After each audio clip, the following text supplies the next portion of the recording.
Ustadz, apakah Allah masih menerima taubat kita jika kita sudah pernah berzina? Zina sama pelacur. Gini, kalau Anda masih punya kesempatan bernyawa dan belum sampai nyawa itu ke kerongkongan, maka taubat itu sangat terbuka bagi Anda. Kecuali kalau nyawa sudah sampai ke kerongkongan, segera kembali. Bahkan ada ayat yang khusus diturunkan untuk pertanyaan Anda ini. Ayatnya ayat ke-53, surahnya surah ke-39. Ayat itu diturunkan untuk menjawab seseorang yang terlibat dengan pertanyaan Anda seperti ini dan dia mau tobat. Maka Allah turunkan ayat kuliah, ibadiyalladzina asrafu ala anfusihim la taqnatu min rahmatillah. Katakan Muhammad pada hamba-hambaku yang telah berbuat israf. Di antara israfnya mengerjakan perbuatan dosa besar. Dosa besar di antaranya zina. Ketika dikerjakan seperti itu dia mau tobat. Kata Allah, ayo tobat, jangan putus asa dari rahmat Allah Subhanahu wa taala. Kenapa ada kalimat jangan putus asa? Karena orang kalau berbuat dosa besar, setannya lebih mudah menjerumuskan dia. Karena akan dibuat kalimat-kalimat dalam dirinya seakan-akan mencegah dia untuk bertobat. Sudah, dosa kamu sudah begitu besar, nggak ada kesempatan untuk bertobat lagi. Sudah, kamu sudah terlanjur basah, berenang sekalian, tinggalkan perbuatan yang ini. Kamu medannya di sini, kamu dunianya di sini. Kata Allah, itu semua tidak benar. Saya itu adalah Tuhan rahmat, bukan Tuhan ghadab. Rahmat saya melebihi ghadab yang ada dalam diri saya. Maka rahmat itu manfaatkan. Tobat. Ayo tobat.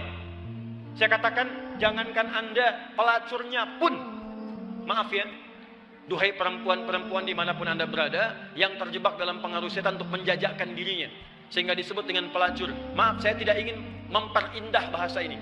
Saya tegaskan pada Anda ya, kalau maksiat itu istilahnya jangan dibikin sopan. Kalau dibikin sopan nanti bangga tampilannya. Maaf, koruptor maling.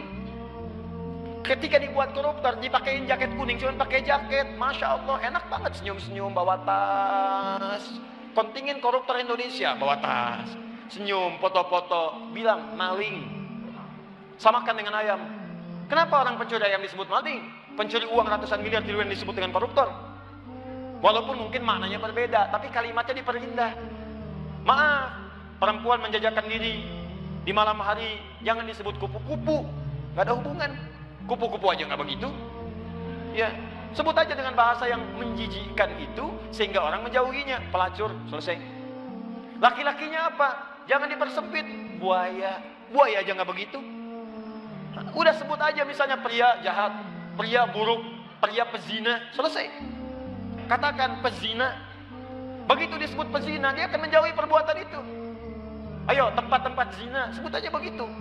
Ya, jangan disebut dengan kalimat-kalimat yang indah. Begitu disebut dengan kalimat yang indah, seakan-akan perbuatan itu menjadi baik. Pernah dengar tentang hadis ini? Seorang pelacur memberikan air, minuman kepada seekor anjing. Ketika diberikan itu tiba-tiba keluar firman-Nya, dengan segala keikhlasannya dia masuk ke dalam surga. Pernah dengar hadis itu? Jangan salah baca. Kalau salah baca nanti, jadi pelacur aja bisa masuk surga. Cukup cari anjing aja, anjing kasih minum surga. Kalau seperti itu enak banget. Bukan, cara bacanya adalah ketika dia memberi minuman itu, dia sadar dengan dirinya, ini anjing aja hewan najis, disebut najis, keadaannya terhina, diberikan minuman, tiba-tiba dia bisa berubah beraktivitas dengan cara yang baik. Saya manusia, bukan hewan. Walaupun saya melakukan perbuatan hina, kenapa saya tidak berubah seperti anjing ini punya energi? Dalam bahasa syariat, wahyu itu disebut dengan tuntunan air. Allah menurunkan air dari langit, membuat tanaman yang kering, tanah yang kering menjadi gembur kembali. Allah menurunkan wahyu-wahyu dari langit, ajaran-ajaran, membuat hati yang kering menjadi subur kembali untuk melakukan perbuatan-perbuatan baik. Sadar dia dengan perbuatan itu, bertobat dirinya, taubat itu yang menggugurkan dosanya, berubah jadi beramal soleh, amal solehnya yang menjadikan dia terjamin surga di sisi Allah Subhanahu wa taala. Pelacur, tobat, masuk surga. Pembunuh 100 orang, tobat, masuk surga. Maka saya ajak orang yang pernah berbuat perbuatan semacam ini, ayo tobat.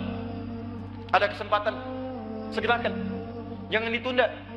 Innamat taubatu 'ala Allahi lilladzina ya'maluna su'an bijahalatin tsumma yatubuna min qarib.